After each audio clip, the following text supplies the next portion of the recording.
Hello, this is Dr. Grande. Today's question asks if I can analyze the mental health and personality factors that may be at work with Batman. This is a fictitious character.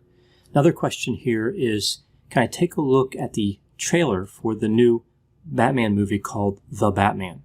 This trailer was released in August of 2020. This movie stars Robert Pattinson as Batman. If you enjoy this video, please like it, subscribe to my channel, and consider supporting me on Patreon. I'll put a link to Patreon in the description for this video.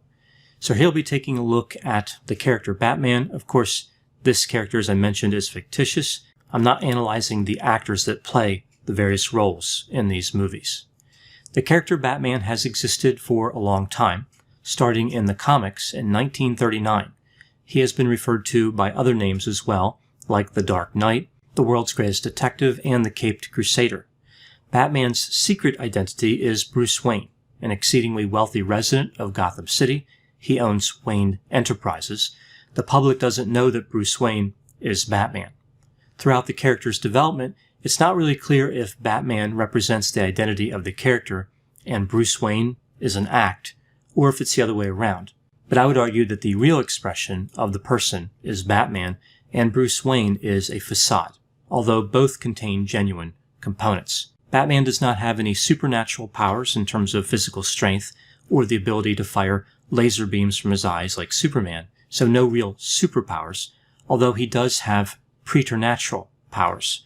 He is a genius, he is incredibly physically fit, he's wealthy, and he has access to cutting-edge military technology and other types of technology.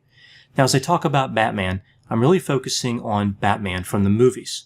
The character development there is different than what we see in the comic books. Batman has also been featured in television and on direct-to-video animated movies, but I'm not counting those either in this analysis. Over the years, Batman has been played by many different actors and has taken on many different forms. Michael Keaton played Batman in 1989. This version seems easily dismissed these days, but it was an excellent movie. It was actually the top-grossing film of that year and the fifth highest-grossing film in history at that time. Now, the follow-up film to this was Batman Returns. This also had Michael Keaton, and it had Danny DeVito as the Penguin. After this, we moved to Batman Forever and Batman and Robin, which featured Val Kilmer and George Clooney. These movies were not good, in my opinion.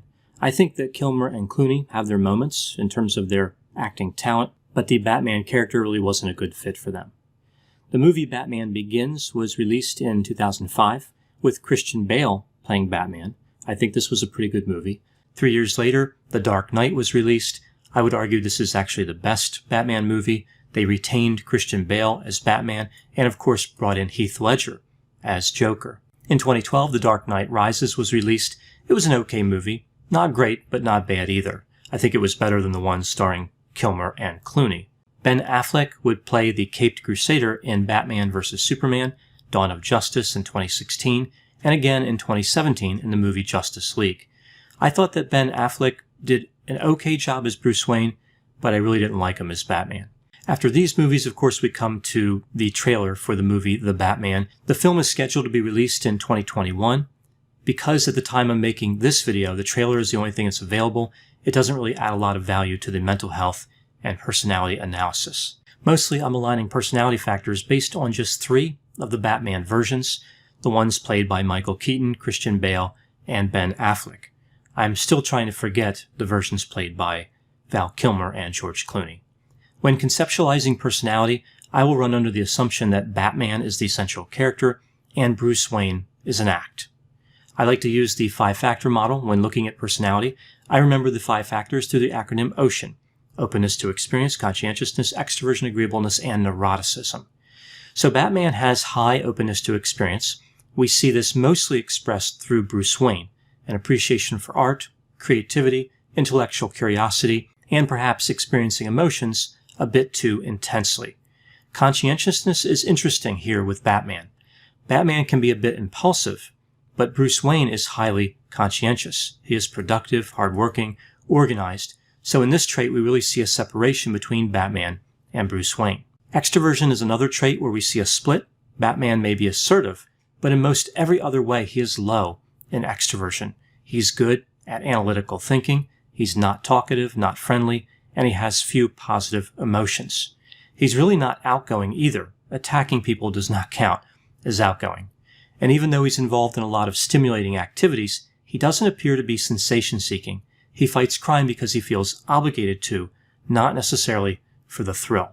Bruce Wayne is quite a bit different. He is grandiose. He likes to be the center of attention. He seems to be in a good mood most of the time. He's friendly and gregarious.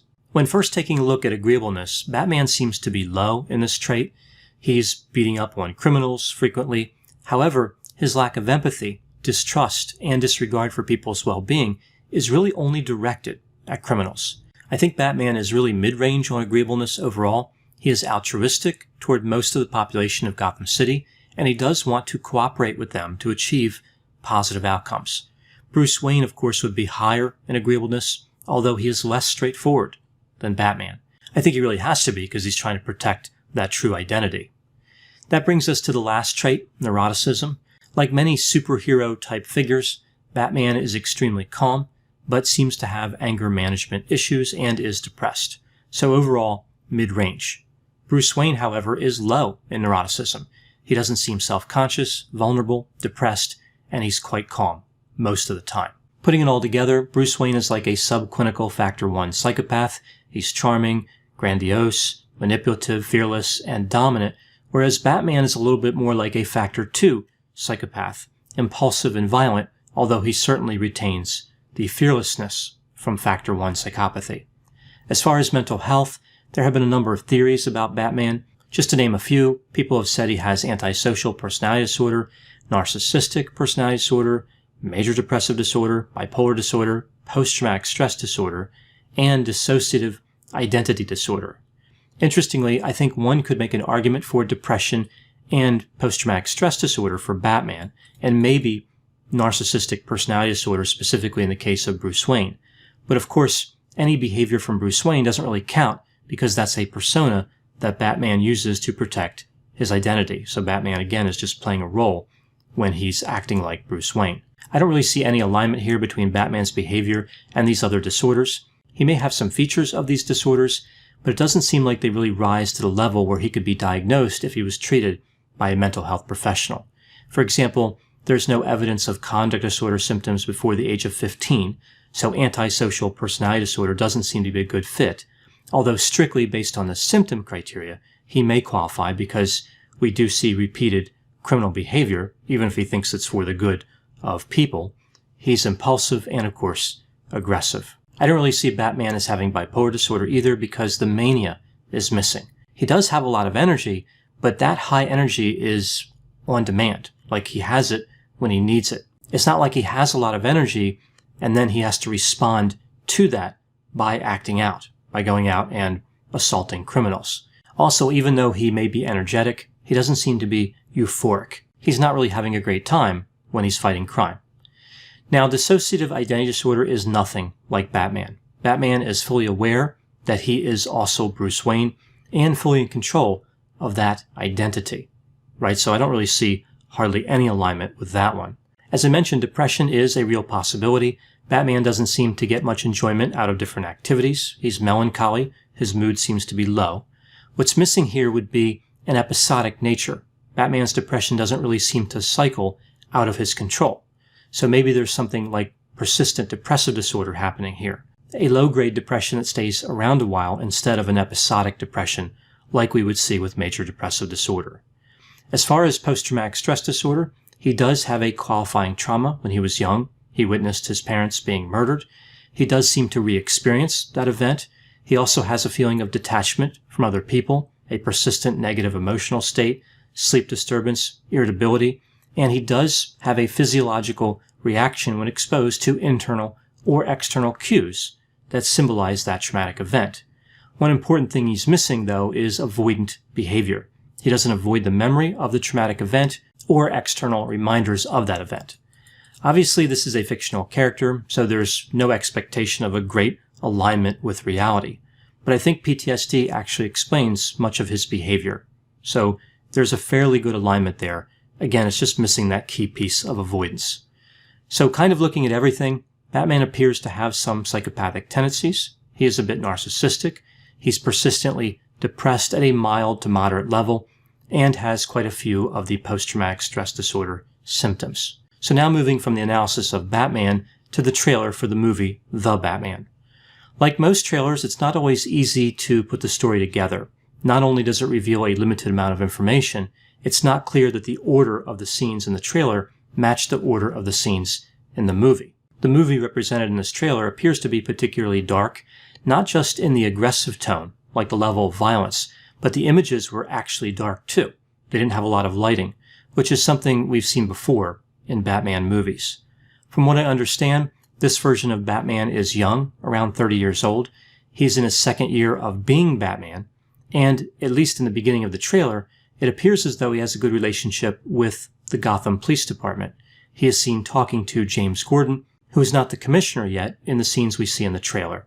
Later in the trailer, we see him becoming physically aggressive in the presence of the police, and even later, we see his ascending next to the staircase using a grappling hook, and it appears as though the police are shooting at him. So it does appear as though there is some type of decrease in the quality of that relationship.